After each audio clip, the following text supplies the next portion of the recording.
tarde a todos. Bem-ajam pela vossa presença. Vocês são os primeiros a quem queremos agradecer. Obrigado. E nós é que queremos agradecer porque, no fundo, está aqui uma honra. E não digo isto porque fico simpático de dizer isto, creio que o António partilha estas minhas palavras. O MIR é um espaço, creio que todos vocês concordam comigo, o MIR é um espaço cultural muito especial. Aliás, é único. Não conheço Porto como o MIR, pelo menos na cidade do Porto. E a alma do MIR são, evidentemente, o João e, mais do que ninguém, a Manuela. Portanto, nós é que nos sentimos honrados por estarmos hoje aqui nesta segunda sessão. Bom,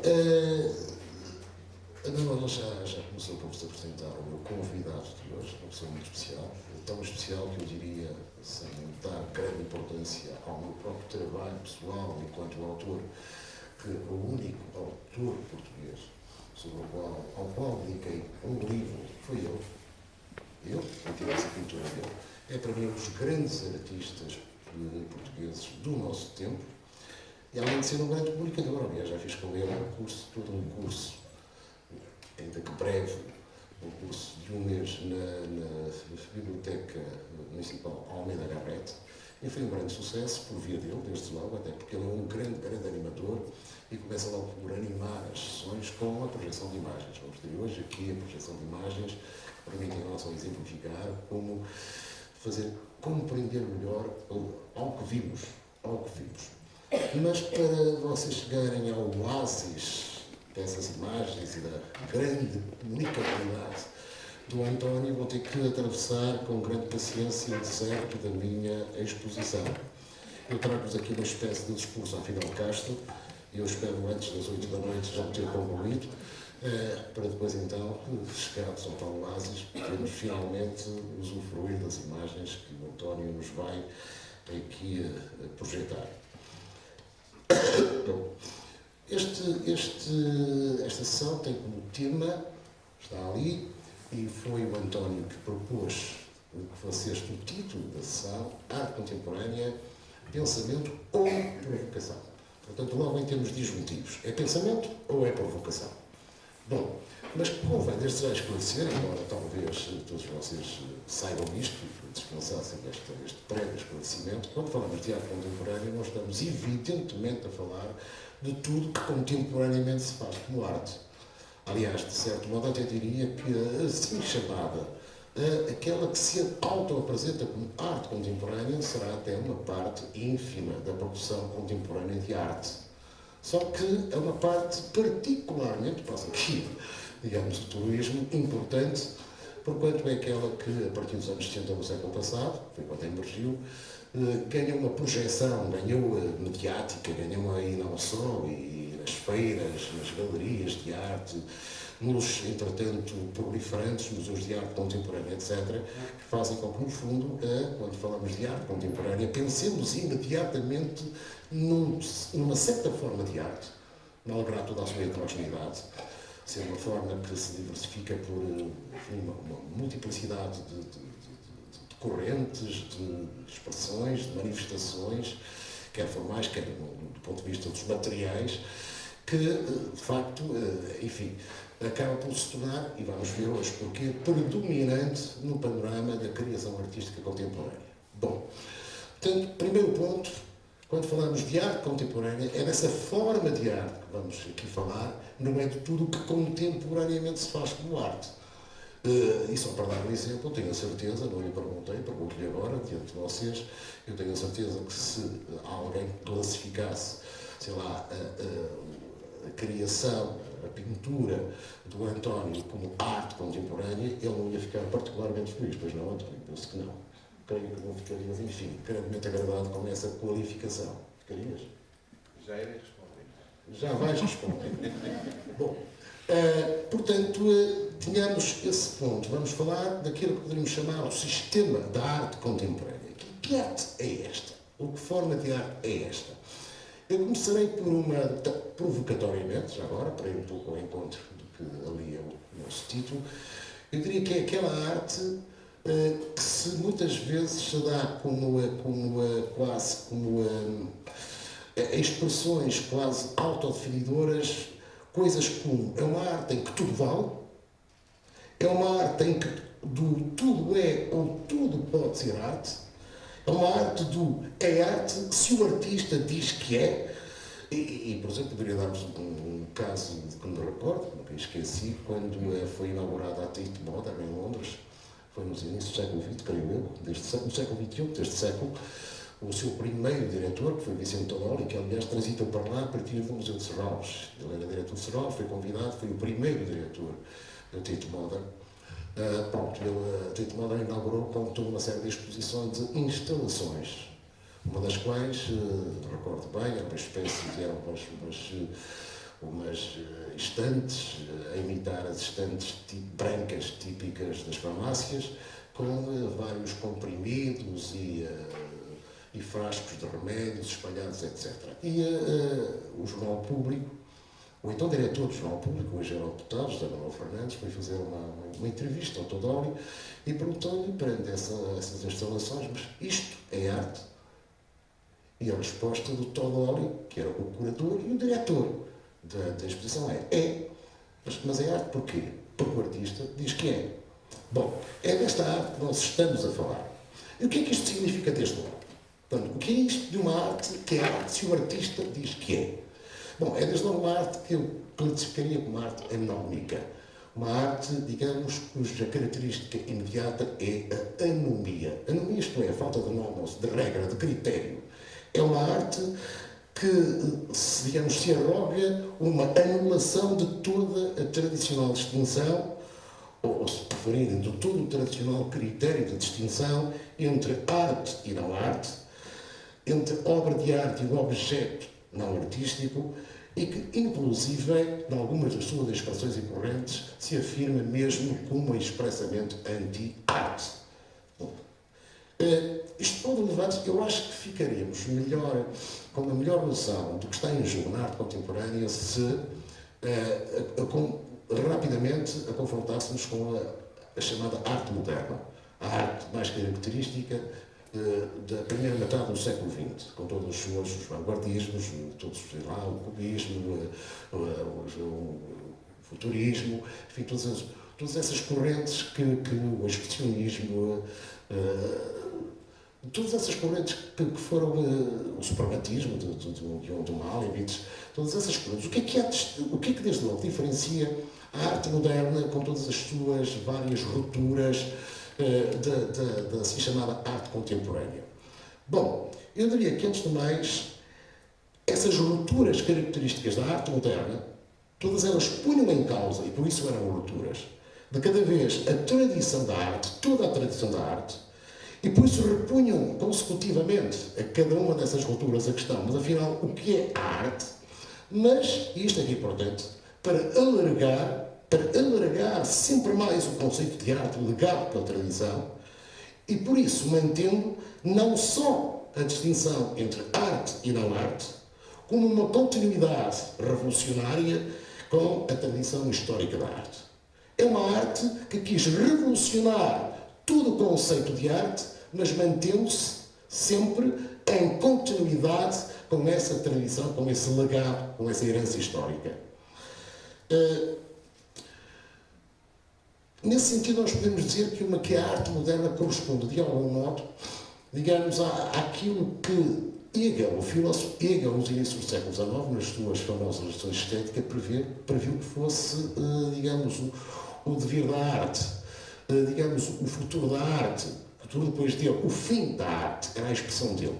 Cita-se muitas vezes, e mal, Hegel, como tendo profetizado, como tendo anunciado a morte da arte.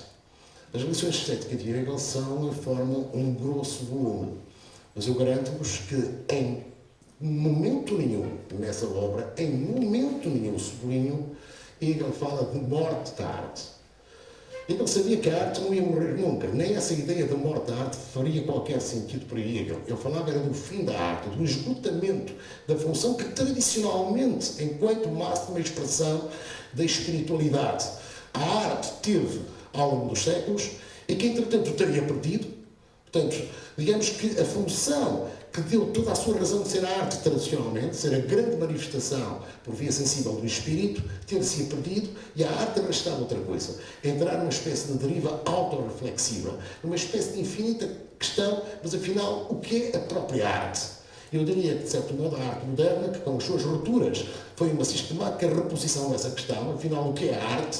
Corresponde justamente a essa espécie de vocação autorreflexiva ou de arte constitutivamente autorreflexiva, prevista como Hegel como fim da arte. Ao passo que, por exemplo, temos o caso de Duchamp. Seja já agora também, numa espécie de breve parênteses, o caso de Duchamp. Fala-se muito de Duchamp, dos ready-made de Duchamp, o Urinol, sei lá, com o saca-rolhas, a roda de bicicleta. Fala-se muito de Duchamp e muitas vezes, até do ponto de vista de muitos pretensos artistas contemporâneos, que o reivindicam como uma espécie de pioneiro, de proto-fundador da arte contemporânea. É certo que Duchamp Duchamp viveu o suficiente para ver surgir, para ver nascer nos anos 60 esta nova forma de arte. Mas que esta arte possa reivindicar-se de Duchamp foi qualquer coisa que escandalizou o próprio Duchamp, que chamava a estes novos, enfim, portanto, artistas contemporâneos bastardos, neo-dadaístas que tinham abastardado o sentido do seu gesto com o ready-made. Digamos que o gesto de Duchamp consistiu justamente em propor objetos que forçassem qualquer espectador a perguntar-se, mas afinal, verdadeiramente, em que é que consiste, digamos, a escolha que qualquer artista faz da obra, em que é que consiste a escolha artística, de onde é que vem a necessidade da arte e de criar objetos para se exporem, para se darem à contemplação. De onde vem a necessidade da arte? Em que consiste, afinal, o gesto primitivo da arte? Foi essa, justamente, digamos, a intenção duchampiana. Não tem nada a ver depois com esses pseudo-duchampianos que proliferaram como cogumelos e sob a designação de artistas contemporâneos, e que ele, aliás, na famosa carta a um amigo, Ernst Richter, em 1962, precisamente se demarcou o mais possível deles. Mas, na medida exata em que a intenção, e creio que sabem que cedo Duchamp abandonou a prática dos ready-mades, porque justamente até para o próprio Duchamp o seu gesto era irrepetível. Não era um gesto que fizesse sentido repetir. É um gesto que faz sentido uma única vez. E é por isso que toda a arte contemporânea, digamos, vista do ponto de vista de Duchamp, não faz sentido nenhum. É uma espécie de iteração ao infinito de um gesto que se esgotou com o próprio Duchamp, justamente. Um pouco, e é um exemplo que todos nós conhecemos também, neste caso na música de John Cage, com aquela célebre, enfim, peça, que são os 4 minutos e 33. Suponho que conhecem essa peça de John Cage. Consiste num concerto, num pretenso concerto, em que o público vem entrar um a um os elementos da orquestra, sentam-se, preparam-se para o concerto e ficam 4 minutos e 33 segundos em absoluto silêncio. E o concerto é isso. E o concerto também tem esse motivo, essa finalidade de fazer, de provocar a pensar, mas afinal, o que é que vimos ouvir quando vimos ouvir música? O que é música, afinal? Qual é a sua essência? O que é que se escuta? O que é que queremos escutar quando escutamos música? É um gesto irrepetível. É um gesto absolutamente irrepetível, exatamente como o gesto de Duchamp.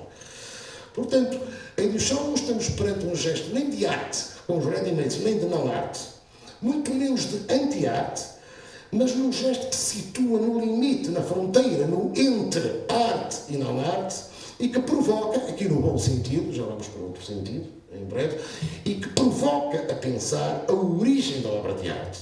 O gesto primitivo da arte, como há pouco dizia, essa escolha que todo artista faz, e a necessidade, de onde é que vem a necessidade da criação artística.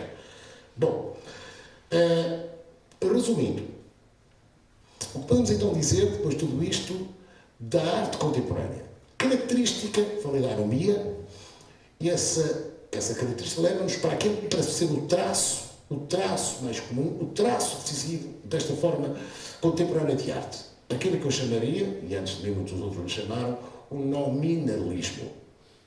Bom, o que é isso então do nominalismo da arte contemporânea? O nominalismo vem de nome. Precisamente é a ideia de que, para esta corrente, arte, eu aqui poria a palavra arte entre aspas, já só é um nome. É já só meramente um nome que é atribuído a um objeto qualquer, na medida em que é apresentado pelo pretenso artista como obra de arte. Lá está, é arte se o artista diz que é.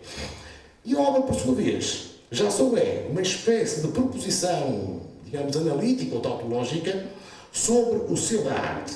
Isto é arte, ou se preferirem, a arte é também isto perante uma qualquer instalação, perante qualquer produto que se apresente como arte contemporânea, porque isto, e porquê? Porque isto se apresenta, ou se exibe, se expõe, exatamente como uma obra de arte. Isto é arte porque este objeto se expõe enquanto obra de arte. Temos um caso, por exemplo, aliás foi um caso, um dos exemplos apresentados no seu livro Já aí vamos, pelo filósofo americano Nelson Goodman. Por exemplo, imaginem isto foi uma instalação famosa nos Estados Unidos, como é que se chama? Para-choques completamente retorcido de um automóvel acidentado. Um para-choques retorcido não é uma obra de arte. Mas, na medida em que seja exposto num canto do museu, já passa a ser visto como uma obra de arte. É isto, é a ideia, o nominalismo. Portanto, a arte já só é um nome. Não qualifica determinados objetos por distinção relativamente a outros. Não. Qualquer coisa pode ser. E, portanto, virtualmente tudo é arte se num determinado contexto ou se apresentado de uma determinada forma. Por exemplo, o contexto de um museu, de uma galeria, isso, portanto, é exposto aos nossos olhares como tal. Um objeto para contemplar.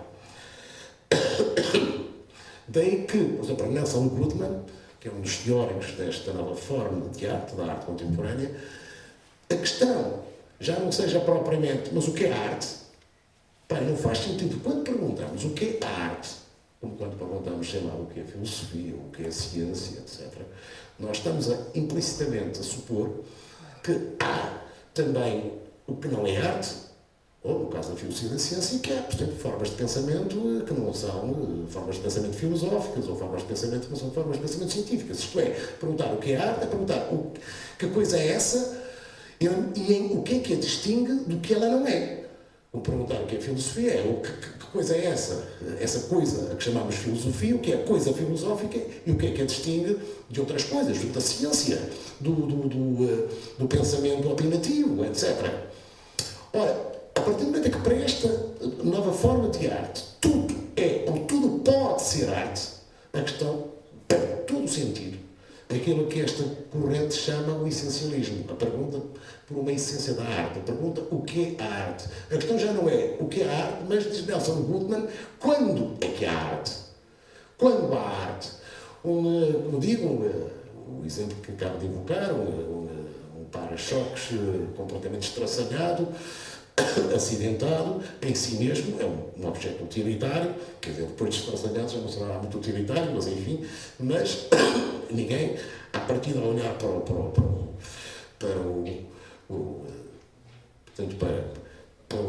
para-choques do seu automóvel, vai dizer, isto é uma obra de arte. Mas se é exposto numa galeria, passa a ter um outro estatuto.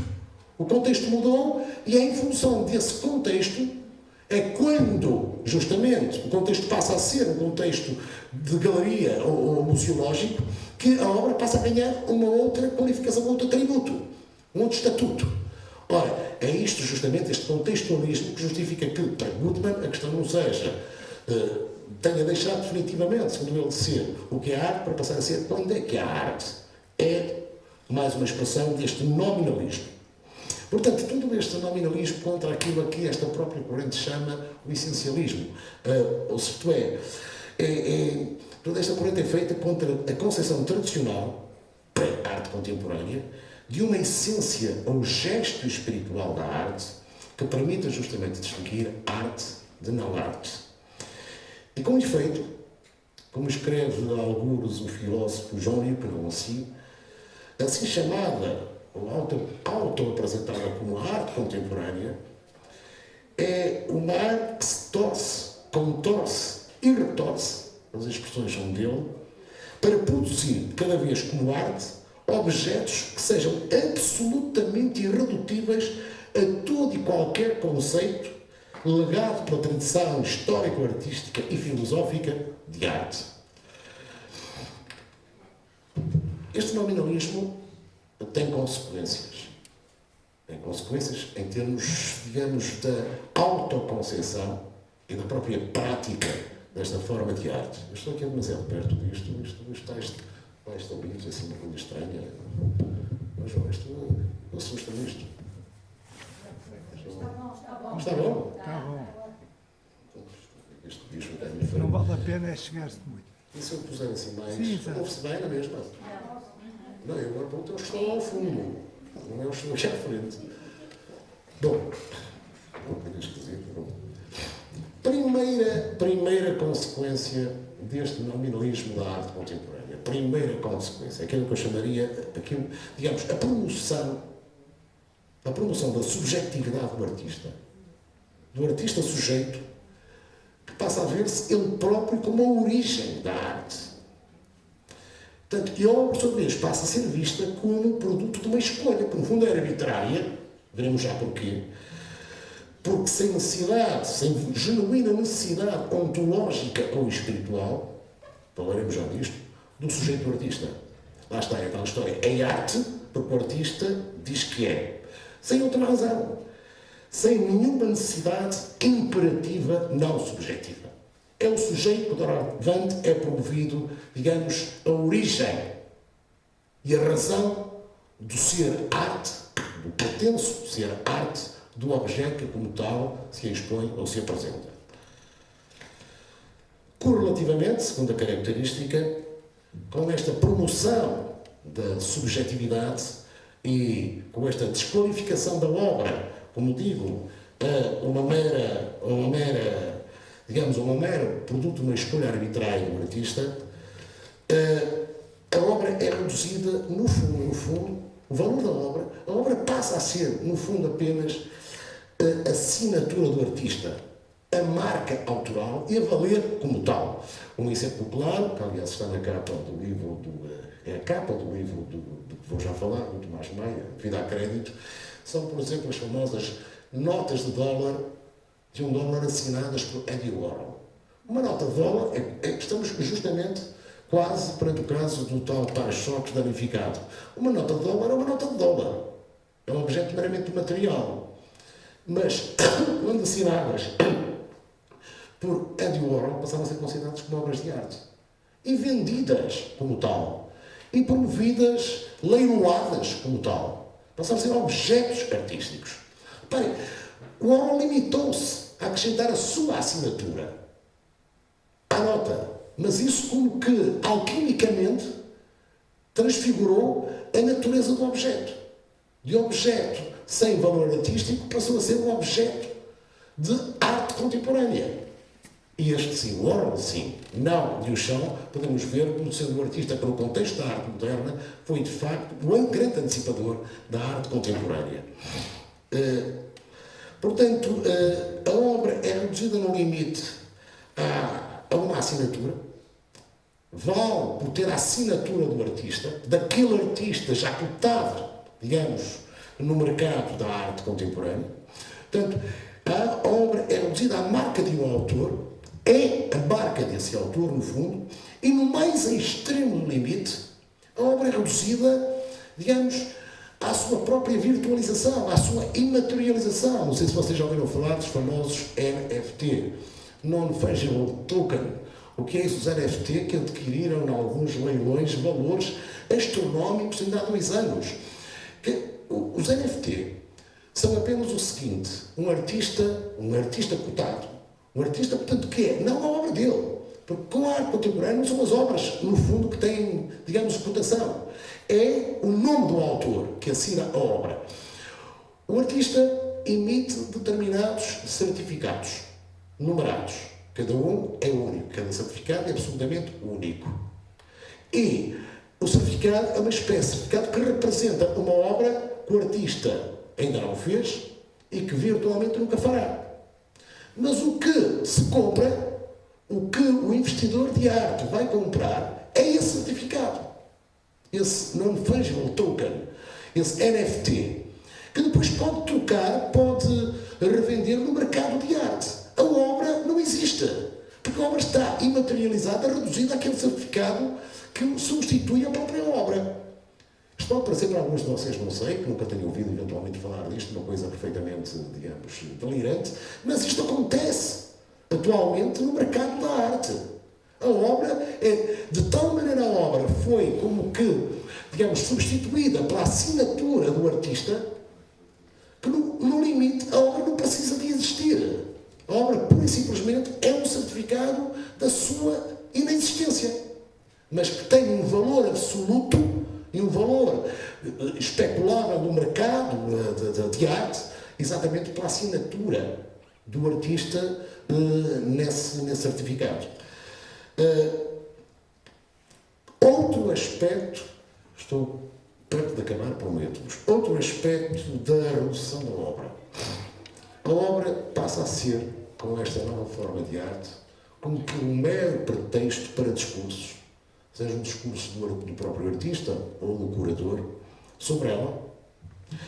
Portanto, a obra passa a ser um mero pretexto para toda uma discursividade que é como que a própria finalidade da obra. É como se a obra fosse feita, existisse, apenas para proliferar, haver uma proliferação de discursos curatoriais ou autorais ou críticos à volta dela. Portanto, é toda uma nuvem discursiva que como que dispensa em última análise a própria obra também. Tudo isto é como que o oposto, espero que depois o António nos fale disso, tudo isto é o exato oposto da contemplação estética, da contemplatividade como fim, como genuíno fim da obra. Digamos, tudo isto é o oposto do silêncio como espaço próprio da obra, ou como espaço onde toda a genuína obra de arte se situa e verdadeiramente nos fala. É no silêncio, é para lá da linguagem, e portanto é para lá da própria dimensão discursiva que uma obra se nos dirige, que ela nos quer, entre aspas, falar, justamente, e não através de toda uma nuvem discursiva que a obra, o produto que passa por obra de arte contemporânea, digamos, segrega à sua volta. Como corolário de todas estas características da arte contemporânea, e tudo isso nós sabemos, é a emergência de uma nova figura, hoje bem popular no espaço da arte, que é a figura do curador. Portanto, a emergência de uma nova função, que é a função curatorial, que é a função do especialista nessa arte anómica, que é o de selecionador e promotor dos artistas contemporâneos pretensamente importantes para o art world e o mercado da arte.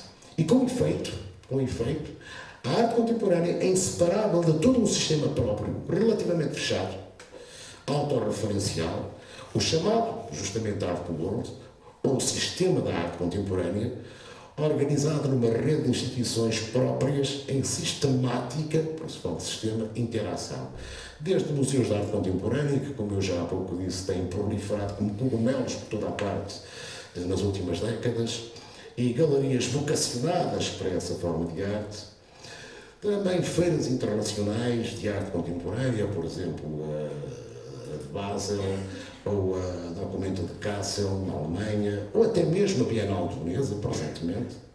Revistas especializadas de referência e críticos de arte também especialistas, curadores e artistas promovidos por esses curadores, etc, etc. E, last but not least, leiloeiras e investidores. De facto, por detrás deste art world, perfila-se a última ratio, a instância verdadeiramente determinante da arte contemporânea, o cada vez mais poderoso, mais especulativo mercado da arte. Todo o art world da arte contemporânea, todo o sistema dessa forma de arte é função do mais pujante mercado financeiro da arte. Atingimos aqui a alma propriamente mercantil não espiritual, daquela que se auto-apresenta como arte contemporânea.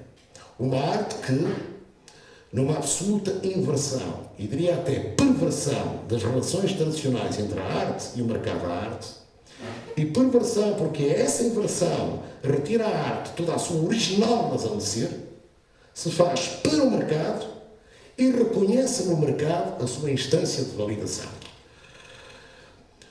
Já agora, há pouco, já fiz aqui uma sussurrada referência ao livro, e agora é o momento de o invocar mesmo, o filósofo Tomás Maia, um grande filósofo, escreveu um extraordinário ensaio chamado Vida a Crédito, publicado na Documenta de Lisboa em 2022, portanto 2 anos atrás, em que mostra, em termos, a meu ver, definitivos, que a arte contemporânea é, não por acidente, mas por essência, a forma de arte correspondente ao capitalismo contemporâneo, ao capitalismo financeiro pós-industrial.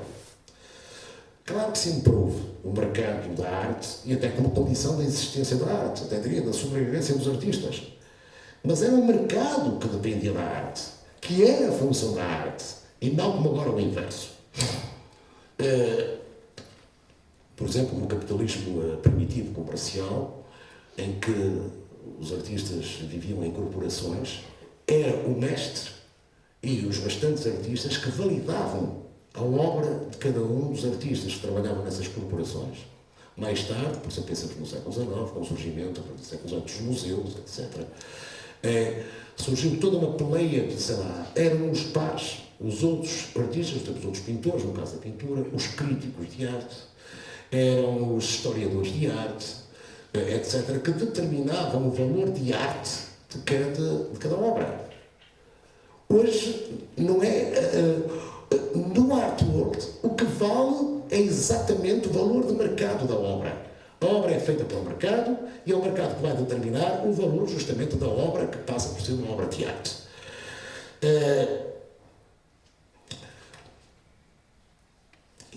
Portanto, em resumo, hoje, e para este sistema da arte contemporânea, não é o mercado que é função de obras validadas por competentes autoridades artísticas, críticas e teóricas como obra de arte, é o objeto real, ou no caso dos NFT, até simplesmente virtual, que se define como obra de arte, se é considerado tal pelo mercado de arte.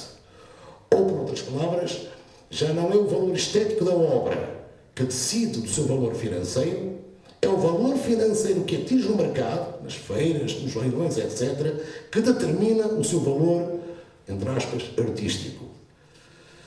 Concluindo, a arte contemporânea, e já vou mesmo nas conclusões, a arte contemporânea, já agora só um brevíssimo parênteses, mas um parênteses que eu creio importante. Pergunto-vos, não será esta expressão, este sintagma, arte contemporânea, uma contradição nos termos e, como tal, já significativa? Parem, esta arte contemporânea não é arte que teóricos, críticos, etc., decidiram chamar arte contemporânea. Não, é uma forma de arte surgida, como digo, há cerca de 60 anos, por volta dos anos 60 do século passado, que se auto-apresentou como uma nova forma de arte propriamente contemporânea. Auto-apresentou-se como arte contemporânea. Como arte adequada a este tempo e feita para este tempo. Sucede que eu saiba, o António é artista, ele me corrija, sabe muito mais de arte do que eu saiba, nunca, em época nenhuma, a grande arte, a arte genuína que se fez para o seu tempo. Nunca. Aliás, eu costumo invocar dois autores, um filósofo e outro escritor, que têm ideias aparentemente opostas e todavia absolutamente complementares. Dizia Nietzsche, falando da filosofia, mas numa frase que vale também para toda a criação artística, ele fala, no fundo, dos criadores, que a criação se faz em cada momento, a partir do seu tempo, e contra o seu tempo, em favor, dizia ele, espero, de um tempo que há de vir.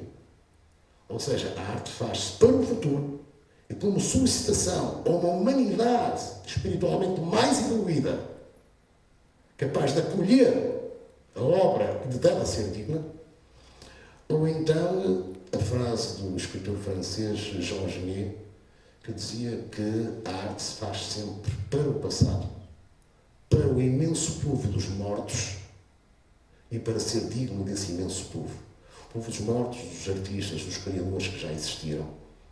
Porque a arte tem que ter esse sentido de que não começa em cada momento, que ela é apenas, digamos, o pegar num facho espiritual que já vem do passado, que já vem da história e tentar levá-lo mais longe, transportá-lo mais longe.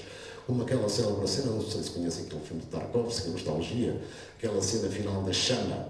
É o não deixar a chama do espírito, de que a arte é uma das expressões, se não a expressão máxima, apagar-se nunca. É não deixar que essa chama se apague, é transportá-la, é protegê-la e levá-la mais longe, no sentido também temporal do tempo. A arte faz simultaneamente para o futuro e para o passado. Nunca a arte digna desse nome se faz para o seu próprio tempo. Exatamente ao invés desta pertença à arte dita contemporânea, justamente. Portanto, o que é que constitui a essência, para concluir, a essência é que Tomás Maia chama sofística desta forma de arte que se apresenta, auto-apresenta como arte contemporânea? Eu diria que é um completo extravio do ser arte da arte, quer dizer, uma denegação absoluta tanto da origem como da necessidade, uma e outra em sentido ontológico e espiritual da arte, do fazer, do gesto artístico. Em vez de ver a origem da arte no enigma irredutível do ser, no excesso sensível do ser a si mesmo, excesso que excede também os poderes da linguagem e que por isso não é restituível nem pela ciência, nem pela filosofia, nem por nenhum discurso. Enigma esse que não nasce, pois, da subjetividade ou da percepção subjetiva do artista, mas que antes, como que solicita, atravessa, convoca para si, com uma necessidade imperativa, escolhe para que sondem certos sujeitos, justamente aqueles sujeitos a quem chamamos artistas. Não é, de facto, não é o artista que faz arte, no sentido, é essa espécie de pulsão artística que convoca determinados sujeitos e faz deles artistas. Assim, não é nunca a obra de arte que se diz do sujeito artista e como uma sua escolha arbitrária, é o sujeito que se torna artista a partir da obra e da absoluta necessidade com que ela, melhor dizendo, intima a partir da sua enigmática origem. A obra nasce de uma escolha, mas não de uma escolha voluntária, arbitrária, subjetiva, antes de uma escolha ontológica em que o sujeito artista é também ele escolhido, requisitado por uma força, que eu diria que ser a força da vida, de que o espírito, a força espiritual é a superior figura, uma força mais forte que toda a vontade e toda a subjetividade dos artistas. Pelo que as grandes questões da arte, aliás, as grandes questões para um pensamento da arte, permanecem as que Duchamp pretendeu provocar em todos os sentidos, como os seus ready-mades. Porquê a arte? Porquê que a arte? Qual a origem e a necessidade das escolhas artísticas? Ao passo que a arte contemporânea, a arte sem pensamento, sem outra alma que não o mercado, procede por escolhas subjetivas arbitrárias, carentes até de qualquer necessidade espiritual e ontológica, promovendo como valores artísticos propriamente pós-estéticos, alguns desses artistas dizem, como os valores artísticos pós-estéticos primordiais, o novo pelo novo, a provocação pela provocação e até por vezes o chocante pelo chocante. Mas acho que sobre isso o António vai falar muito melhor do que eu. Obrigado pela vossa atenção. Força.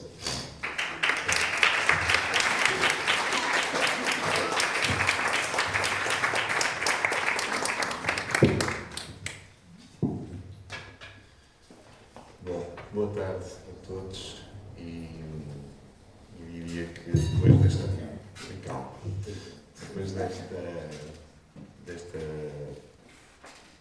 desta conversa que o Sousa Dias, de certa forma, aqui inicia,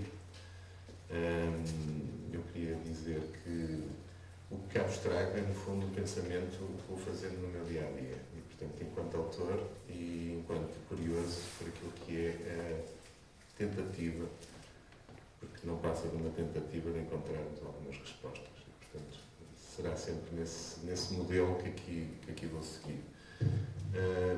Pegando no título, porque este título e a questão da arte contemporânea, o que é isto de arte contemporânea, eu começo por um ponto que me parece essencial, que é, antes de chegarmos à questão arte, o que é essa coisa do processo criativo?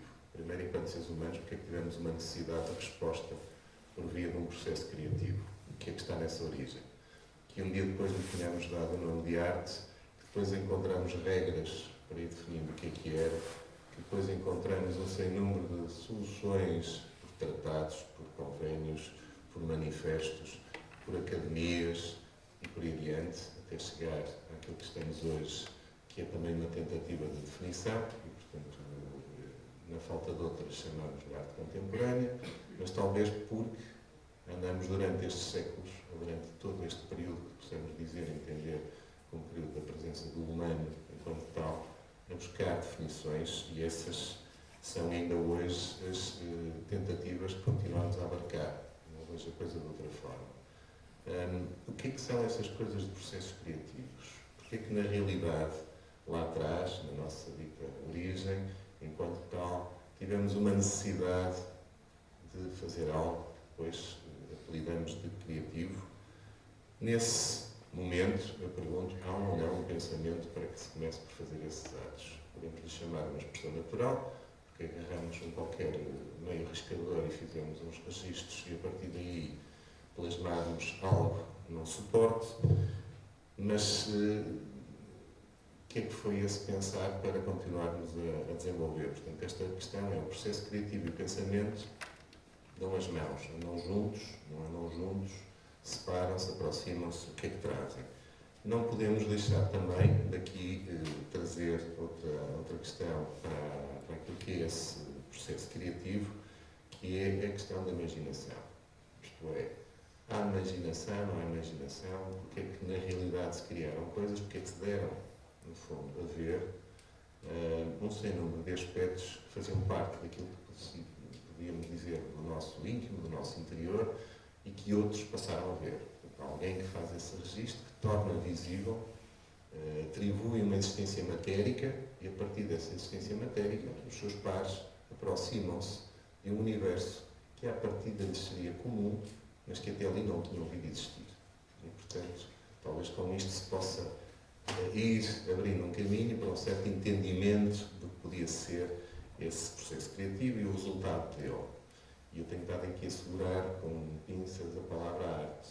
Portanto, não estou a lançar, estou só a passar momentos que possam andar em redor. Não quer dizer que antecedam, andam em redor. Sem imaginação, sem pensamento, o que é que seria esse processo criativo? Era uma habilidade? Passava só por isso? Já por ser habilidade, estaria a ser objeto de curiosidade dos pares? Certamente que sim, e temos muitas habilidades que são grandes curiosidades dos nossos pares. E que muitas vezes ouvimos, que habilidoso és. E, portanto, qualquer coisa que ultrapassa já o fazer. Depois vai ter uma série de variantes e nós depois discutimos muitas das vezes se está no universo do artesanato, se está noutro tipo de universo, se é só uma habilidade e por aí fora. Isto é, somos nós a criar estatutos de organização para conseguirmos entender-nos muitas das vezes nessa forma de organização e, como tal, estes são os termos às vezes em que eu sinto que os processos criativos se foram reorganizando ou vão reorganizando. Outro fator que me parece relevante e importante neste processo criativo, que é um ponto-chave quanto a mim, para muita da discussão que se tem sempre em cima da mesa quando falamos do contemporâneo, mas que é transversal a todo o processo criativo, é o tempo. Que formas adquirem o tempo? O que é esse tempo? Em que tempo é que fazemos? E quando temos que tratar da palavra contemporâneo, ela serve-nos que tempo? Contemporâneo foi sempre o tempo em que esteve. Contemporâneos foram todos do seu tempo. E contemporânea é toda a arte do meu tempo. Isto é, eu vou ao museu, já dando assim o diz, eu vou ao museu museu e tudo que lá está é contemporâneo que eu hoje tenho como tempo. Portanto, nada daquilo só vai para o calendário de história, mas na minha convivência aquilo é meu contemporâneo. Portanto, eu convivo com aquilo hoje. A partir daí posso ter e tenho todo o registro do que é que aquilo foi no seu tempo, mas nunca vou ler aquilo nesse tempo. Vou ler a partir de um registro desse tempo, mas vou conviver com aquilo neste tempo. E este tempo é hoje. E a partir daí a minha relação com o que quer que seja daquele objeto há de ser sempre uma série de camadas entre aquilo que eu possa ter tido como testemunho e aquilo que eu tenho como convivência. Portanto, estou a trabalhar num outro tempo e o processo criativo como tal também vai estar a ser suportado e trabalhado com essas camadas de tempo. Ou seja, como é que é esta convivência e esta existência. E para que isto tudo exista, parece que é uma espécie de receita, dizemos agora, para fecharmos o ponto, há algo que para mim é o que sustenta a nossa relação, que é por parte de quem se assume estar a fazer este processo dito criativo e, portanto, dar a ver, chamemos do artista, portanto, alguém que opera nessa parcela para que outros possam vir a ter a possibilidade de usufruir do que dá para ver, mas quer um, quer outro, ou seja, todos nós, enquanto seres humanos, temos uma base que sustenta tudo isto, que é a sensibilidade, sem a qual eu quero acreditar que nenhum fazia o primeiro risco, nem o outro via o risco. Nenhum arrancava com um processo criativo, com uma inquietação, nem o outro arrancava com uma vontade de ver, e, portanto, tudo isto une-nos nessa possibilidade de entendermos o que depois podemos vir a querer encontrar como definição de arte. Então, porque afinal temos que arranjar uma definição, como tivemos ao longo de toda a nossa existência de arranjar outras. A nossa própria existência, depois a filosofia com esse pensamento e depois as ciências com a ajuda de encontrar outras soluções para muitos dos entendimentos, obrigam-nos, de certa forma, a arranjar soluções. Soluções essas porque criamos deuses, porque criamos hipóteses de coisas que nos são superiores, ainda não temos explicação para elas. E para isso tudo trabalhar também dentro desse campo da sensibilidade, eu chamaria uma outra palavra que me parece muito pertinente para aquilo que é o entendimento da arte, que é mistério. E, portanto, sem mistério, eu diria que o artista não criava, porque cria precisamente para resolver parte do mistério. E é nessa parte do mistério que nós também, enquanto observadores, enquanto fruidores, vamos encontrar uma atração do que possa estar, uma necessidade de compreensão.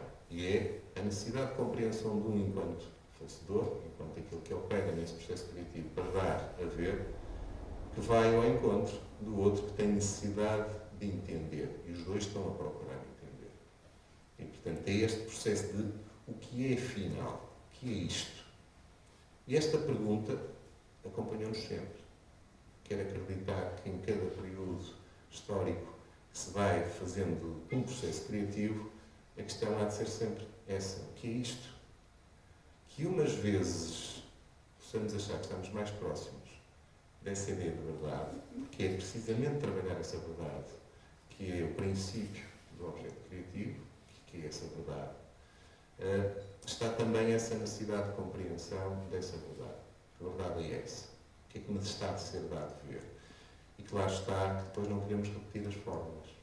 E daí vamos encontrando soluções para nos reinventarmos. Mas eu diria que o gesto continua a ser o mesmo. Reparem, o que é que alterou desde o primeiro disco até agora?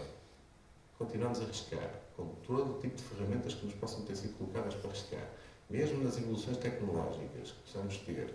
E um tablet que nos imita a lousa com a pedrinha que riscava na mesma, até o formato. Portanto, há aqui um sem número de aspectos que ficam comuns e arranjamos são soluções para ir reinventando as hipóteses. E, portanto, trabalhamos em cima de reinvenções do mesmo gesto. De uma maneira muito primária, mas este é o ponto. E trabalhamos também na mesma hipótese de definir o que é a arte, afinal. Ela nunca foi definida por muitas tentativas que se tenham feito, que se continuam a fazer. O que é, afinal, arte? Portanto, quando dizemos arte, o que é isso, afinal? E também nessa definição temos sempre que perceber que a mesma vai andar numa convivência com o passado. Já aqui falámos do que é isso do passado. E também numa outra necessidade, muitas das vezes, de corte com esse mesmo passado. Portanto, as afirmações, muitas das vezes, também são porque há uma tentativa de cortar com esse passado. Eu diria que é uma grande dificuldade nós conseguirmos cortar com o passado por uma razão, quanto a mim, muito simples. Ou seja, nós somos seres que, se sabe, trazemos connosco ADN. E um ADN que traz nesse registro passado. E, portanto, por muitas voltas que se possam estar a dar, cá dentro já estão sem número de coisas que são passado. Portanto, vamos estar sempre a respirar hipóteses que vêm nessa nossa camada e que, portanto, esse corte, eu quero acreditar que é de todo impossível. Não se corta, pode-se tentar, e é isso que se faz, são as tentativas de corte com o passado, para fazer reafirmações. Como é que podemos chegar a esta ideia de arte? Pois, por muitas tentativas que foram feitas naquilo que é o campo mais específico de quem faz, isto é, o que é o trabalho realizado até hoje naquele que é o grupo ao qual se chamam artistas, portanto, seres que à partida se dedicam a trabalhar conteúdos dentro deste âmbito, a trabalhar processos criativos, a procurar encontrar soluções para fazer, no fundo, essa mostra. Mostra essa que até hoje, daquilo que temos como registros, foi sendo materializada. Portanto, nós podemos aceder a muito do que foram essas obras, muito do que nos chegou, que é natural, do que são essas obras, porque elas foram materializadas. Há algo que é palpável, que é visível. Mas também, a partir delas, conseguimos ir ao encontro, ou procuramos ir ao encontro de muito do que foi o pensamento para chegar à solução dessas obras. E por isso vamos fazendo a investigação que fazemos, temos os registros que fazemos e começamos a fazer as tais linhas de pensamento. E depois há muito registro também de texto, desde tratados, como já aqui referi, a manifestos a outros, apontamentos escritos e por aí adiante, que nos permitem também perceber por onde é que algumas coisas destas andavam para se perceber a parte daquilo que nos é apresentado. E vamos sempre dizer à luz do nosso tempo, por muitos registros que possam estar para trás. Chegamos então a um momento em que, do ponto de vista desta definição, estamos a viver um século XXI, mas que vem de um trânsito de um século XX, esta passagem do século XX para o XXI, em que este termo contemporâneo se colocou em cima da mesa como possibilidade de definição. O que eu diria é que nós vivemos ciclos, como toda a história nos foi mostrando, e, portanto, estamos a viver mais um ciclo de necessidades de redefinição de vários aspectos. A arte, ou aquilo que se possa entender por arte, é uma parcela, no meio de uma outra mais importante, que é a nossa organização enquanto sociedade, enquanto seres humanos. Que revoluções são essas que acontecem a cada ciclo? Que alterações são essas que acontecem a cada ciclo? E essas são sempre muito importantes para aquilo que é a existência do ser humano. E, portanto, a arte não anda solta sem essa existência do humano. Ela existe porque existe o humano. E o humano, como tal, é o que a faz definir como existência da arte. O propósito daquilo que é essa existência. Como tal, períodos houve, e nós também temos civilizações que desapareceram, e com elas desapareceu até o seu próprio pensamento daquilo que era o fazer para aquele contexto, para aquela civilização, do seu fazer da arte. Pois o que nós temos são os registros que nos chegam, a compreensão desses registros, e vamos, mais uma vez, como digo, andar a trabalhar em cima desses contextos. Século XIX para século XX, já uma série de afirmações se colocaram, isto é, já uma série de necessidades, de inquietações do ponto de vista de um fazer, de uma operação de fazer do processo criativo, que se poderia entender como academia, do querer romper com determinados aspectos, vem demonstrar um princípio de inquietação em relação a determinados estados que estavam organizados, acreditados, do ponto de vista da compreensão do que era a arte. Mas era à luz de um determinado tratado, à luz de um determinado convênio que estava estipulado. Isto depois é, muitas das vezes, de acordo com as geografias. Depois temos as escolas francesas, as escolas inglesas, e, portanto, já aí havia variantes e havia definições do ponto de vista desse tratado, desse convênio de definir. Mas quem é que definia?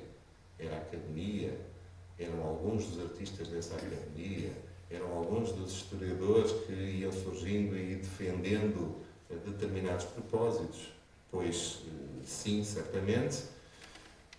Eu trouxe aqui só mesmo meia dúzia de imagens. A ideia da conversa não é propriamente munir-nos de imagens, só que sim, só um auxílio, acho que depois é o que temos. E trago-vos algumas porque diria assim. Bom, nós falamos da arte contemporânea como qualquer coisa que nos pareça neste momento um tanto quanto inquietante, para alguns menos próximo, mais incompreensível, para outros um princípio de grande atração, um momento interessante. Portanto, são várias as possibilidades e não quero aqui estar a colocar como uma posição de que uma ou outra é que está mais correta. Eu diria que, a dado momento, naquilo que é a definição procurada ao longo deste tempo para a arte, se estamos a falar de definição que possa nortear uma hipótese de entendimento da arte, ou se começamos, talvez, aí em finais de 19, a falar de um desnorte naquilo que é a definição para a arte. Começamos a desnortear, perdemos um bocado o norte e as coisas começaram a andar numa outra hipótese de entendimento. Quer dizer, quando Malevich coloca um quadro negro sobre um fundo branco, isto é, faz esta pintura em 1915, ela foi entendida. Esse momento e essa tentativa isto são tentativas de parte do artista encontrar soluções para definir o seu processo, mas ele não vive num processo para si. É um processo para um todo e para um pensamento da arte como esse todo. E, portanto, aqui, digo eu, não é para eu não quero pegar isto numa data que é a partir deste dia, desta hora. É dizer que há aqui já matéria e acontecimento que pode começar a abrir caminho para algum desse pensamento do que aqui se possa entender por, vamos chamar, desnorte. Também, não muito distante, temos, e já aqui foi tocado o nome do Marcel Duchamp, aquilo que surge como ready-made, aquilo que surge como questão do que é a arte, e portanto, como vem este é o alinhamento. Que questão é esta? Que necessidade é que nós temos da arte? Porquê é que temos determinada noção para a arte que nos foi dada a partir de que educação? Porquê é que nos era dito que aquilo aqui era? Como é que isso tudo, do ponto de vista de uma sensibilidade, é apropriado por cada um dos seres?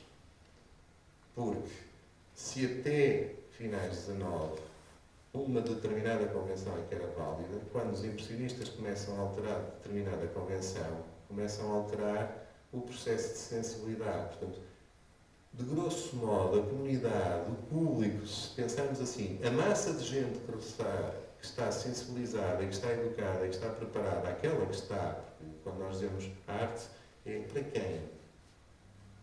Eu diria, em princípio, para todos, porque todos somos sensíveis e vamos conseguir aceder de uma forma ou de outra. Agora, de que forma é que nós podemos dizer, e falamos muitas das vezes, a arte com o público?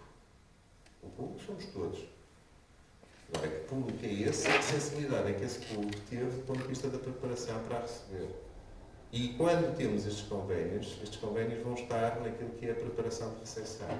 E, portanto, se aqueles que têm o acesso à educação e tiveram o acesso à possibilidade de fruição, e quando estamos a falar desse acesso é quem eram os que iam aos grandes salões de arte em Paris dessa época para assistir e discutir estes momentos do ponto de vista da arte? Quem era esse público? Portanto, quando estamos a falar dessa discussão, estamos sempre a falar de uma discussão que vai quase como a gota de umidade que vai entrando lentamente e depois é que faz uma grande mancha e depois há um dia que até já está a entrar a água toda. Portanto, vai entrando tão lentamente, mas vai ganhando expressão. Agora, até chegar a um público que naquele momento, pensando-se que em 1917 um urinol chegava a que público? Inquietou quem? Quantos? E hoje? Quantos é que continuam a inquietar? Isto é um ícone que nos passa nos manuais de História da Arte, ou que passa com uma imagem quase de capa de chocolates, ou de t-shirt, ou de imagem ícone popular, e algumas vezes passa sem que sequer se entenda porque é que isto aconteceu, sem que sequer se entenda o que é que está a passar. E, portanto, ela já está como uma chapa de imagem que faz parte das 1000 imagens que temos no dia-a-dia. E, portanto, mais uma vez a pergunta, a discussão que o Duchamp quer lançar com um objeto como este é uma discussão que, do ponto de vista do público, chegou, está a chegar, ainda está com vias de poder chegar para a grande discussão, porque muitas das vezes estamos a falar do urinol do Duchamp, do ready-made, portanto, 2 ou 3 termos, mas não estamos a falar do que é este objeto para a discussão do ponto de vista da compreensão artística. Isto é do processo criativo. Isto é da nossa consciência de sensibilidade para fruirmos, para entendermos, para podermos acercarmos minimamente de um objeto como este. Portanto, quando falamos de processos destes, falamos desse avanço, portanto, dessa possibilidade de irmos dando passos, e esses passos também, eles vêm tocar nessa hipótese de que a morte da arte aparece ou não aparece, a morte da pintura surge ou não surge. O que estamos a falar é de mortes de determinadas formas de fazer, de determinadas formas de pensar, e que, para que outras possam ser validadas, aí voltamos àquela necessidade, temos que cortar com o passado, temos que cortar com algo que estava estabelecido para afirmarmos uma novidade. E aqui entraria com outro termo, que é, por um lado, a beleza, que se discutiu durante muito tempo como um termo, deixa de poder ser discutido, passa a ter ser algo que é melhor nem sequer tocar, porque convém arrumar. E o que é que dá lugar à beleza? Talvez o valor. E então, a partir daqui, falamos de valor. Valor artístico, pois, numa primeira fase, talvez, é simpático. Valor artístico que rapidamente se transforma em valor comercial. Os salões e as galerias, e, portanto, isto é todo um crescendo que vem de início do século XX. Pelo meio, nesta noção de valor, diria eu, não podemos esquecer uma palavra que é a da liberdade. A da liberdade é um processo criativo, e liberdade essa que terá consigo, que vem consigo, certamente também, a palavra ética. E o que é esta ética nesta liberdade criativa, e o que é toda esta capacidade de entendimento de algo que está em mudança. Portanto, é todo um passo que vai sendo dado após outro. E, portanto, choques, e aqui entra a palavra provocação, choques térmicos destes são úteis para agitar o meio. Diria, entre pares, provocar-nos, do ponto de vista da discussão, mais uma vez, para arranjarmos soluções, como sempre, para dizer é ou não é arte, está ou não está, é uma hipótese de entendermos como tal. Isto entre os pares. Mas rapidamente, à volta dos pares, há mais seres que habitam e que estudam e que andam entusiasmados com esta definição. E aí vem o universo da filosofia, aí vem o universo da estética, e é aqui também que se abrem mais discursos do ponto de vista desse filão, que é uma hipótese do Baudelaire, a questão do modernismo, que é a questão da estética como um discurso. Discurso de análise e discurso crítico que passa a ser útil e que, diria eu, ainda hoje, qual é a exposição que se faz que não venha munida de um catálogo, que o catálogo não venha munido de um texto e que o texto não seja um texto crítico, ou que se procure como tal para auxiliar a discussão. Portanto, há um sem número de parâmetros que se vão estipulando, saindo de uns, porque até ali a Academia certificado, o certificado é uma coisa que continua a existir. Temos sempre que ter um certificado. Como as empresas. Se não houver um certificado de qualidade, a malta desconfia. E, portanto, há aqui uma necessidade de manter o certificado. Que estratégias é que há para certificar? Saímos de uns certificados, como o que tínhamos antes, do salão ou da academia, não podemos ficar no vazio e temos que arranjar outros. Até do ponto de vista da terminologia, quando eu substituo aqui a palavra beleza por valor, é que em branco não pode ficar. Nós temos que arranjar uma solução. E, como tal, até no exemplo para aquilo que é século XX, XXI, com a palavra museu e a palavra centro de arte contemporânea. São muitos os sítios em que nós colocamos as duas juntas. Museu de arte contemporânea. Eu levanto sempre a questão, porque aqui o museu tem que estar forçosamente. porque é que não é só o Centro de Arte Contemporâneo? É que o museu dá bastante jeito para o tal certificado. Como tal, é melhor que ele não caia. Que fique ali como anexo, porque depois as práticas, se nós fôssemos ser mais honestos com a palavra, as tantas incomodavam um bocadinho uma coisa à outra. Mas, adiante. Esta ética que deverá estar no mercado naquilo que é o processo da criação, vem também ao encontro do mercado de arte, por isso já estava aqui com a palavra mercado, que vai surgindo também. Ou seja, o mercado é uma coisa que começa a surgir nesse século XX como mais ávido. Quer dizer que as coisas antes não tivessem compras e vendas, encomendas e por aí adiante. Bom, vamos falar de uma ideia de organização de mercado mais capaz, no sentido de podermos chamar mesmo mercado, onde surgem as galerias, onde surgem as representações dos artistas pelas galerias e onde surge também essa ideia do crítico que vem ajudar a todos estes processos e estes certificados. Estamos a falar de uma reorganização da forma de estar do ponto de vista daquele que está a fazer o processo criativo e dos outros que estão a observar esse processo criativo. Nestas passagens, nestas reorganizações, há, no fundo, uma necessidade de repensar o que é o artista. E o artista está a repensar o que é a obra que faz, mas também é preciso repensar o que é o artista. E aqui, vamos dizer, é o ser que cria a obra de arte, ou começa por ser um personagem que tem que estar a ter uma presença para além da obra e vai à frente da obra, ou é um intelectual que estuda a obra, ou é um herói. Porque depois começamos a ter marcas que às vezes mais depressa ouvimos dizer eu tenho, e não estão a falar de obras de arte, estão a falar de marcas, tem A, B, C e D na coleção, que por sua vez convém que esteja bem certificado para que o valor não caia e que por sua vez se organiza de determinada lógica que já começa a ser uma lógica de princípio de investimento, cruzamento com o mercado, naquilo que é o mercado da Bolsa, com os seus fundos de investimento, que nós temos as crises que tivemos no mercado da Bolsa e depois também as temos em tudo paralelas dentro do mercado da arte. E, portanto, por aqui fazemos um caminho na qual a figura do artista, volta atrás no fio, esse ser se propõe com toda a curiosidade, a inteligência e arranjar sempre soluções para discutir o que é a arte.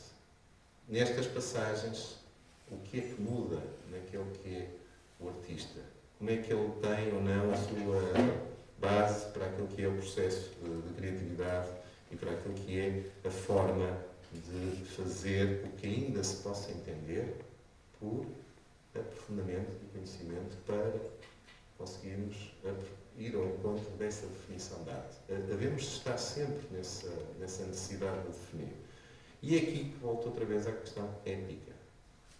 A ética é uma discussão que me parece sempre muito pertinente, porque essa é a discussão da seriedade para encontrar essa verdade, que é uma procura que deveria estar ao longo daquilo que é toda a nossa existência e a nossa forma de conseguir encontrar essa solução para o processo criativo. Até aqui podíamos entender que havia regras. Por isso é que eu falei em desnorte e lanço a pergunta. Temos regras? Isto é, fomos capazes de manter regras? Ou nesta reformulação a ideia de regras cai? Portanto, se temos regras, condicionamos o processo criativo e estamos a condicionar a liberdade. Vemos estas discussões a surgirem constantemente. A obra foi retirada, estão a ir contra aquilo que é o processo de liberdade do artista, afinal estão a condicionar, mas o artista não vive sozinho e não vive ausente de uma sociedade na qual essa mesma discussão das regras vai sendo feita. E, portanto, nós estamos sempre a discutir as regras. E as mesmas nos estão sempre a fazer com que a palavra liberdade também esteja sempre em discussão. E ainda bem, funciona muito bem. Contudo, pensar sempre que o artista não vive fora da sociedade na qual se insere. Não vive fora da realidade que o cerca. E isso vai fazer também com que a autenticidade na obra de arte seja algo que estará nesse alinhamento da convivência que ele tem com o mundo que o rodeia. Isto é, temos sempre que pensar que para a existência do artista existe uma sociedade na qual se insere, com um sem número de aspectos aos quais ele vai beber, porque está influenciado por essa relação com o mundo que o rodeia. E, portanto, por muito que se tenha sempre esta visão de que o artista tem uma visão que vai para o dito futuro, ela vai para o futuro numa intenção, ela vai para o futuro numa capacidade, nesse processo criativo, de dar a ver algo, mas ele só dá a ver aquilo que tem como possibilidade para dar a ver e o que tem é aquilo do qual se alimenta. É o mundo que o rodeia. Mais tudo aquilo que ele possa ter de um passado. Neste mundo e neste percurso de como é que, meados do século XX, já com Duchamp tendo apresentado o Urinol, já com sem número de movimentos como dadaístas, surrealistas, cubistas, isto é, um sem número de manifestos, chegamos aí pelos anos 60 e já esses manifestos são curtos, não servem, e o que nós assistimos, não só no mundo da arte, porque não é só nesse, não vivemos isolados, assistimos sim a uma velocidade que se começa a imprimir como mais rápida. Ainda estamos a começar a acelerar. Mas este acelerar já vinha vindo em pequenas parcelas, mas eu diria que o pós-Segunda Guerra Mundial, uma reorganização no sem número de territórios geográficos do globo, a necessidade do ponto de vista de matéria comercial, isto é, o produto, começa a circular de tal forma que percebemos que se circular mais, há mais dinheiro. E como tal, começamos a acelerar o processo de produção e a diminuir até a durabilidade dos produtos que nós assistimos hoje. Portanto, as coisas não são para durar muito. E é aí também começamos a ouvir uma palavra muito comum, que não se ouvia dentro do contexto da arte. Efêmero. Já há que ser efêmero. Porquê que é de estar a pensar numa coisa que tem que ficar? Que eu quero que aconteça hoje. E a publicidade passa a ser hoje. Nós somos hoje. Coisa rápida. Consumo instantâneo. A arte não vai ficar neutra a estas coisas. Porque, mais uma vez, convivemos com esse mundo que nos alimenta. Como é que o processo criativo reage a isto? Ou seja, chega-se a determinado ponto em que o Oral vai buscar esse produto, mostra-nos essas latas da sopa, diz-nos, eis aqui, será que é necessário mais? E dentro disto estamos também numa série de mutações. Ou seja, porquê que devemos estar a fazer um processo criativo de um passado?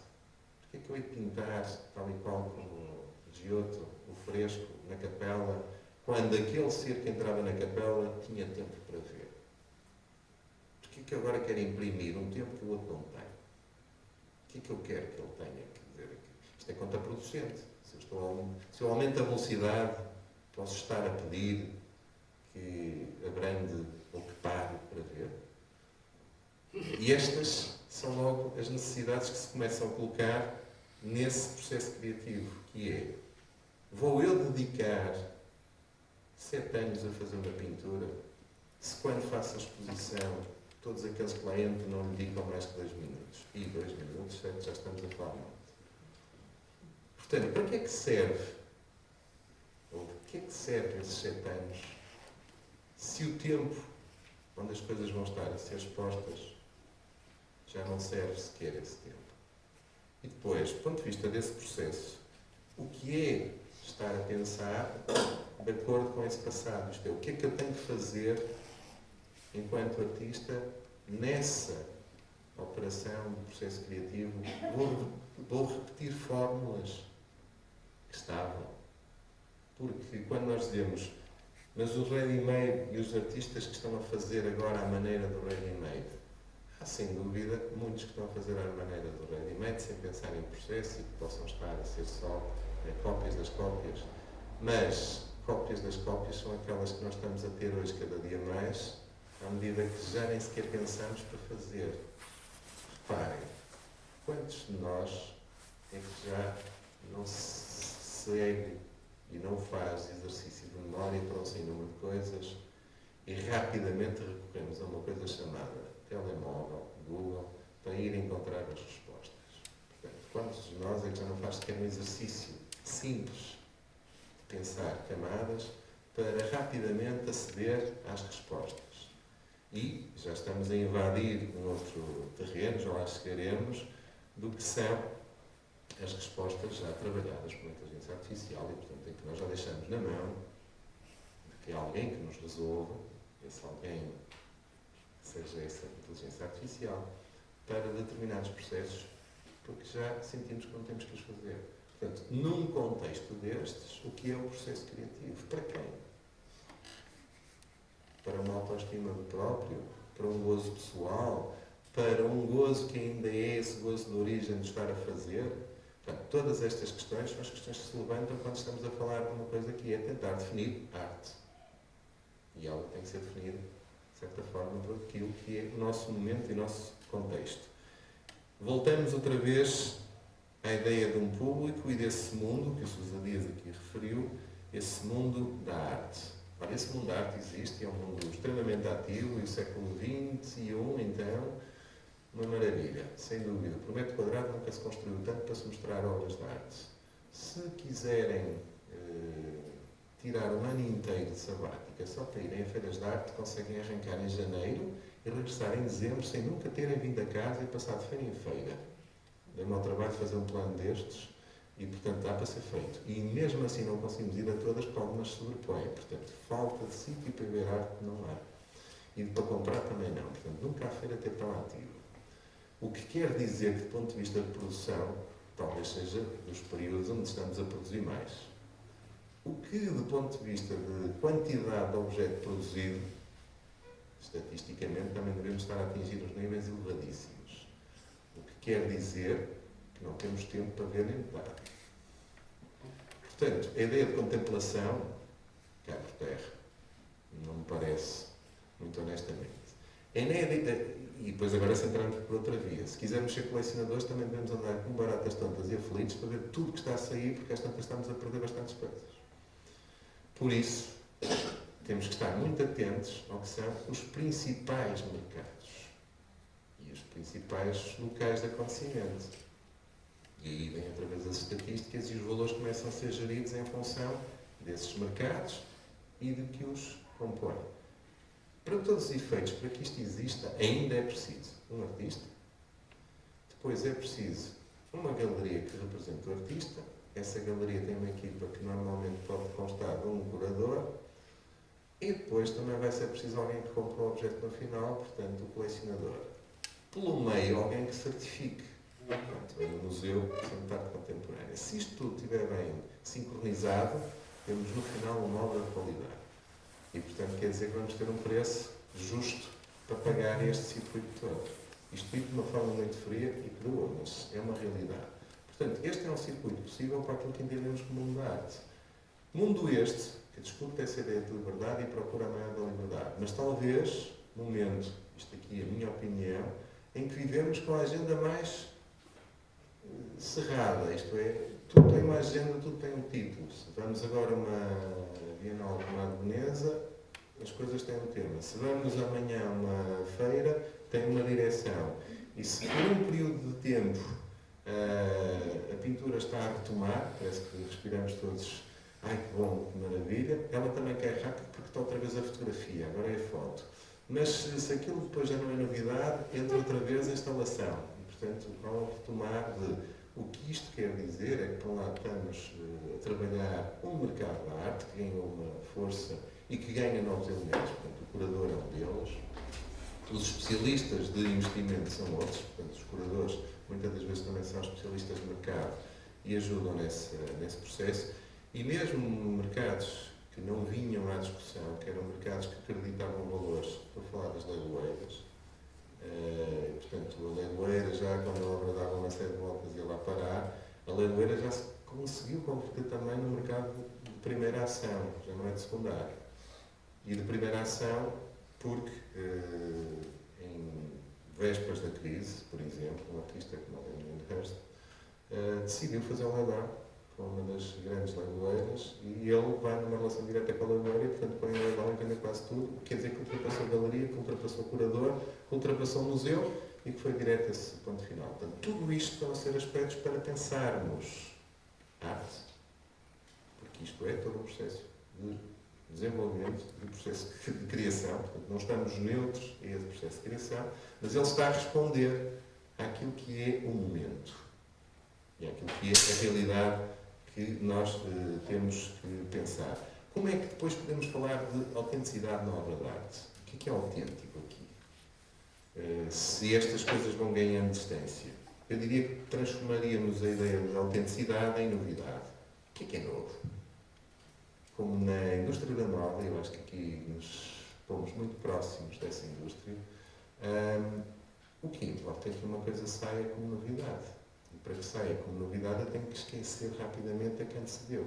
Portanto, todos estes ciclos de velocidade são ciclos que ajudam a esquecer rapidamente o que aconteceu anteriormente. E por isso é que dizemos, agora a pintura é que está, que é para rapidamente a instalação poder entrar e para depois vir a fotografia outra vez, e nós já esquecemos que a cor da moda era o castanho, portanto, o castanho quando vier já vem como novo. Porque não temos tempo sequer de assimilar o que foi, para já estarmos a assimilar o que vem como novo. E aqui, quando falamos do artista, também falamos de uma outra coisa que ajuda nesta novidade, que é o jovem artista. Portanto, vamos arranjar coisas que estejam na sua base e na sua fonte como novidades. Promessas. E, portanto, rapidamente temos que encontrar uma promessa, alguém que está para vingar. Isto é, agita bastante o mercado, porque temos uma ave, é nova, está acabadinha de sair, está fresco.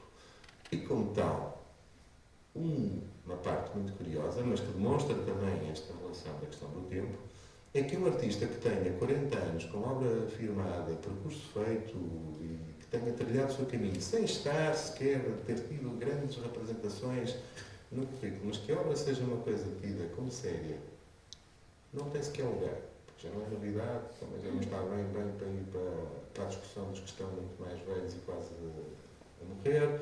E, portanto, é um produto que está em stand-by. De quando em quando até é bonito que se recupere um destes, porque refresca, no meio deste mercado das novidades, refresca algo, e como tal, vai estando ali numa espécie de estante à espera que possa acontecer. E aí, pergunto, o que é, afinal, a discussão de definição da arte, quando a discussão se prende por produto? Portanto, o que estamos a discutir são produtos e as regras desses produtos e por aí em diante. Onde é que entra aqui a questão da discussão que outrora era a discussão do texto crítico, ou daquilo que era a discussão do ponto de vista da estética, ou daquilo que é do ponto de vista da questão da profundidade do fazer desse processo criativo ou desse objeto.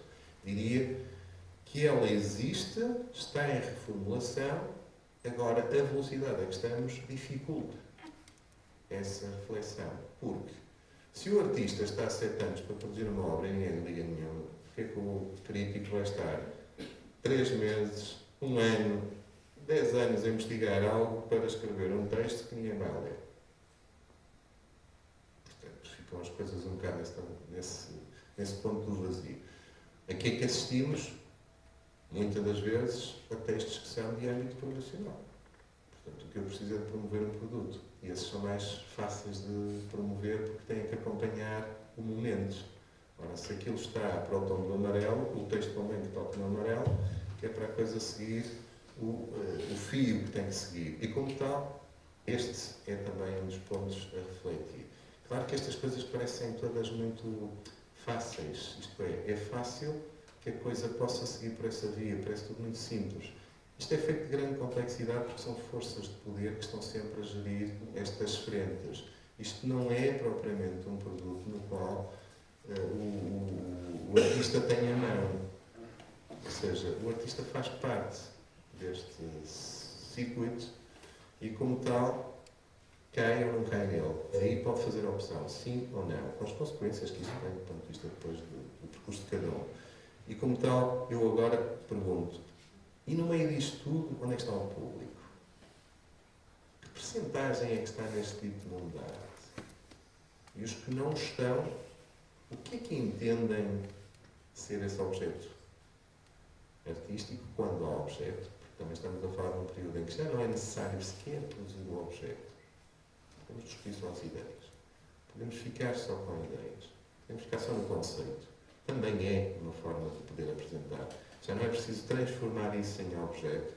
Mas, quando falamos desse público, ouvimos muitas das vezes dizer que isso é arte contemporânea, eu aí não entro. Isso é uma coisa que também a forma como foi construído e organizado a base para a mostra, quer dizer, os espaços de exposição, as salas de exposição, tudo que aqui se possa entender como espaço para, é um espaço que veio sacralizar, no fundo, este objeto. É um espaço branco, no qual nós depois passamos aquela porta, já temos que ir em silêncio, aquela coisa das regras que são colocadas, e portanto aquilo fica nesse foro sagrado, e portanto nós ganhamos-lhe quase que um medo. Mais do que outra coisa, já não vamos a fluir, vamos a tentar ver se não calcamos nada, se não tocamos em nada, que não nos seja possível aí ter problemas do ponto de vista desse âmbito. E é aí que eu pergunto, que público é este? Levamos esse processo criativo a quem, afinal? O artista, quando está a produzir, quando está a criar, quando está a experimentar, a entrar não sei número de aspectos do ponto de vista desse pensamento, dessa execução, está a fazê-lo para quem? Já aqui foi dito, no caso do João Gené, na entrevista que faz, na conversa que tem com o Giacometti, desse fazer para os mortos. Isso é muito bonito, sem dúvida que é talvez o que mais se prende com uma ideia do que nós temos do sagrado, do mistério, da capacidade de nos mantermos em contacto com esse espaço que é o da sensibilidade, mas que quando vimos para esta discussão que estamos a ter no contexto atual, onde é que isso tem lugar? Para quem? Porque o público, vemos muitas das vezes que a grande percentagem é de uma incompreensão elevada daquilo que está a ser colocado. O que quer dizer que, do ponto de vista de criação, está a ser feito um trabalho para que possa chegar a mais. Do ponto de vista da educação, o que é que está a ser feito com aquilo que é o trabalho da sensibilidade? O que é que estamos a fazer nesse campo, enquanto seres que temos todos responsabilidade nesse sentido? O que é que fazemos? Mas, para nós podermos fazer, também qual é a nossa relação com isso que está a acontecer do ponto de vista da arte contemporânea, ou o que se possa denominar de arte contemporânea, que é um todo que está a acontecer.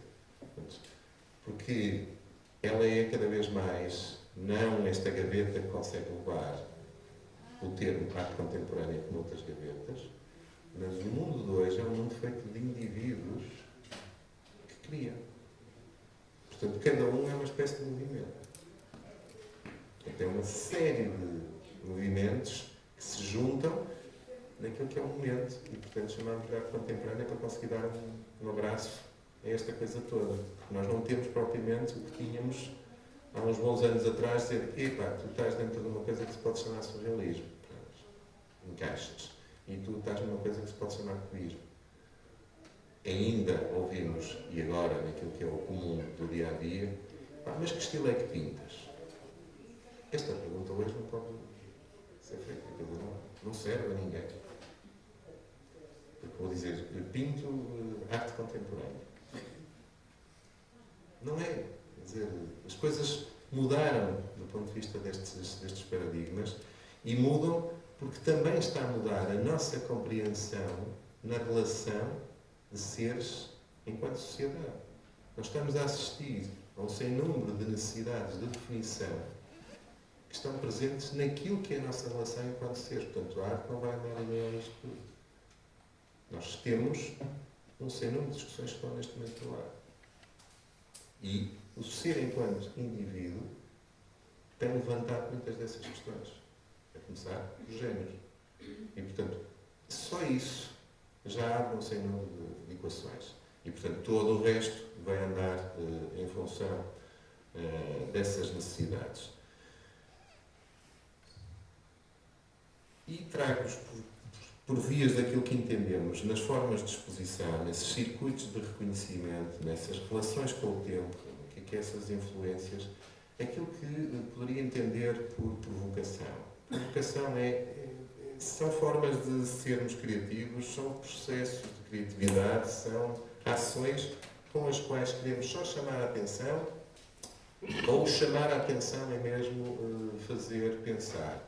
Eu trouxe alguns exemplos, exemplos daqueles que de um momento para o outro não ficam só reféns dos passos que eu aqui procurei, foi aqueles que não ficam reféns do dito mundo da arte, mas que acabam a cair no público em geral.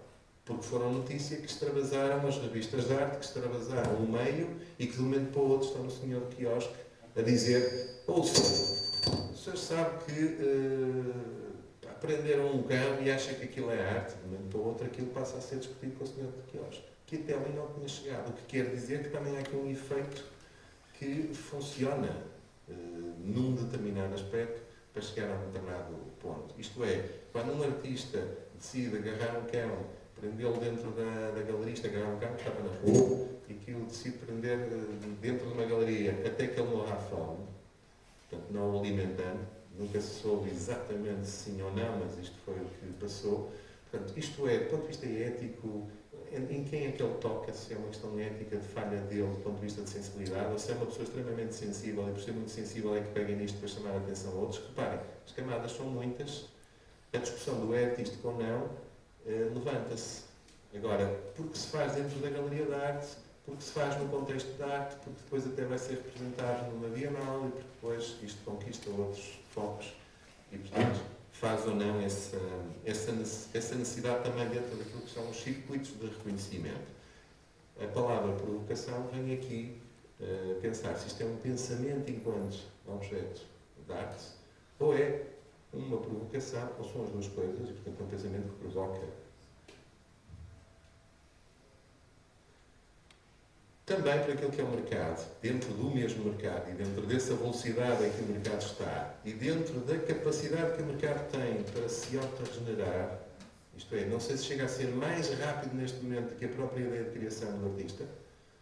Quando Bansky, nesta obra, em 2018, após a mesma ter sido fechada num leilão por cerca de 1 milhão e tantos de euros, ela se autodestrói, ou seja, isto é, vai até uma metade, portanto é surpresa, não se sabe se isto foi combinado ou não foi combinado, mas o que é certo é que essa surpresa,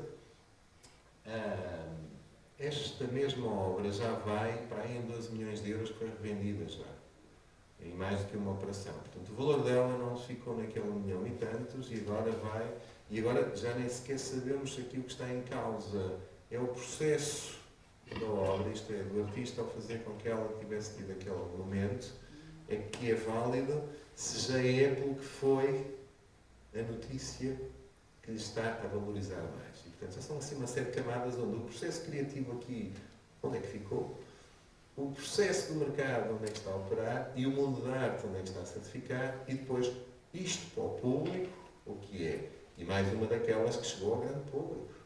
Portanto, há um sem número de pessoas que também para outro, ou pelo valor, ou pelo ato, ou pela notícia que mais uma vez conseguiu expandir, ouviu falar da arte contemporânea e ouve falar por incompreensão ou por maior aproximação, por maior sensibilidade, quer saber mais ou menos.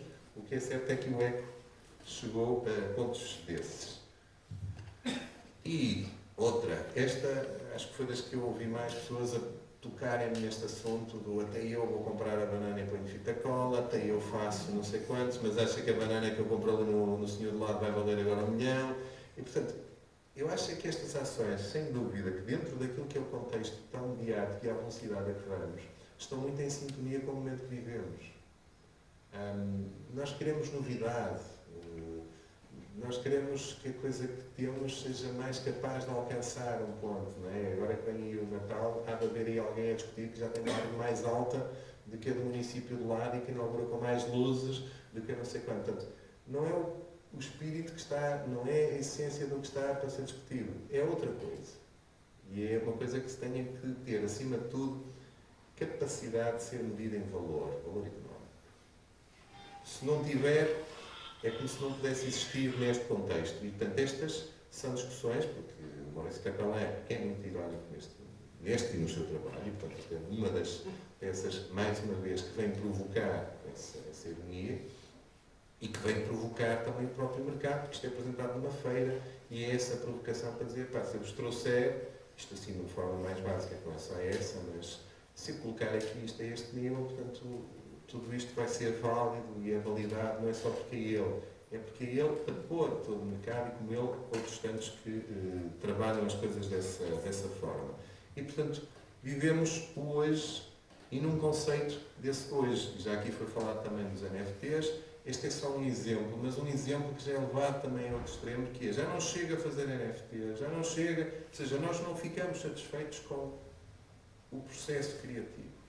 Nós estamos a ser muito criativos nos próprios processos e, portanto, arranjamos soluções capazes de conseguir atingir algo mais. E, portanto, quando aqui se compra uma obra, como este multimilionário compra uma obra da Frida Kahlo, a queima para depois fazer disso NFTs, portanto, destrói-se a obra, voltamos à questão da ética, voltamos à questão da liberdade, voltamos a questões de grande imaginação, ou não, para que este processo já ultrapassou o próprio processo do artista. E, portanto, o milionário também já é artista, porque também já entra num processo em que os NFTs dele são para ser discutidos dentro do universo que é o universo da arte. Universo esse que cruza também, quanto a mim, com duas linhas. Uma que é a das indústrias criativas, que foi a altura em que se falou muito isto, hoje fala-se menos, mas há aqui uma indústria gerada com esse mercado e com o que é o processo criativo. E há aqui também uma outra confluência que me parece estar a acontecer e que vem cada dia a ser uma confluência mais simpática, que é o mundo da arte ou a indústria criativa estar a dar as mãos com o turismo. E, portanto, isso também é um casamento simpático, porque se percebeu que, afinal, uma coisa serve para decorar a outra e serve para agitar a outra e até é boa para... E, portanto, aquilo que outrora era visitar um museu porque queríamos alimentar do ponto de vista do conhecimento, de uma experiência sensorial, sensível e de abarcarmos mais, hoje é um parque de diversões onde podemos ir fazer mais umas fotos, onde podemos ter mais um elemento dentro do nosso guia para visitar. Já não há um interesse nem temos que é para perceber o que lá estava, muito menos para ir aprofundar mais do que lá se podia aprofundar. E, portanto, cruzamos com hipóteses diversas. E a última é há 2 horas atrás, porque cada minuto há de haver uma última. Mas isto falamos já da velocidade em que as coisas estão. Portanto, agora anunciado que esta artista espanhola, em 2024, anuncia que para o ano casa com um holograma gerado pela inteligência artificial. E, portanto, alguém à imagem do que ela queria que pudesse ser a pessoa para acompanhar. E, neste momento, isto dentro de uma mistura que os campos estão extravasados. Não temos um campo propriamente para a definição. É um happening, é uma performance, já não é, não tem que ser, está a acontecer, cabe dentro desta possibilidade, que é o que ainda podemos deixar de ser usado para o termo arte, porque o próprio termo está, digo, nessa tentativa de definição constante. Agora, estamos num período onde temos também outras constantes necessidades de definição em relação a uma série de áreas, e daquilo que é também o humano como tal, nesta entrada da robótica e por aí adiante, e portanto a inteligência artificial com essa robótica, está a obrigar-nos a repensar a nossa relação com o mundo que nos rodeia e a nossa relação entre nós, pares, e entre nós, seres com outros seres gerados, vindos desse universo da robótica, e que vamos ter que pensar que, do ponto de vista da criatividade, o que é que aí vem? Porque ela vai ser partilhada e é nessa partilha que palavra como sensibilidade, temos que perceber o que ocupa e o que é que dessa parte nos pertence. Porque não sei o que é que a máquina vai gerar também do ponto de vista de uma sensibilidade e o que é que vamos ter que dividir do ponto de vista dessa consciência de sensibilidades. Bom, para fechar, cumprindo com o tempo que me pediram, deixo-vos com uma imagem como esta que é, talvez seja o exemplo do momento, por isso eu falei disso do turismo. Precisamos agora sim mesmo à série de entretenimento. E, portanto, será que o primeiro gesto já não foi um gesto para entreter, mais do que um gesto para complicar a vida, a pensarmos arte, e depois se era arte moderna, depois se era arte clássica, e depois se era isto, se era aquilo, e no fundo, desde que nos seja alimentada uma ilusão, já ficamos satisfeitos. Parece-me que é muito para aí que as coisas se deixam ir, porque quando nos deixamos ir, este deixamos ir é quando não exigimos mais de nós mesmos, do ponto de vista de um determinado aspecto, que é eu continuar a aprofundar o conhecimento que tenho de mim para perceber que sou um universo próprio, se me deixar ser o universo que é o dos outros, ou o outro, nessa altura irei fazer massa, e se os outros estão todos a tirar fotos, eu tiro também, não quero ficar sem nem hipótese de fazer parte dessa massa, e não sei a quem é que tira foto. Esta sala é a questão de tirar fotos às 5 horas, mas eu já nem ponho. Esta serve para a imagem que quisermos pôr da frente serve.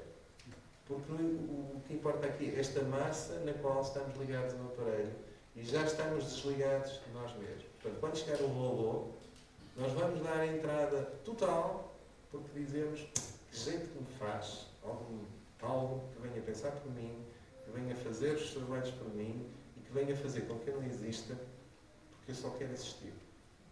E com isto, deixo-vos.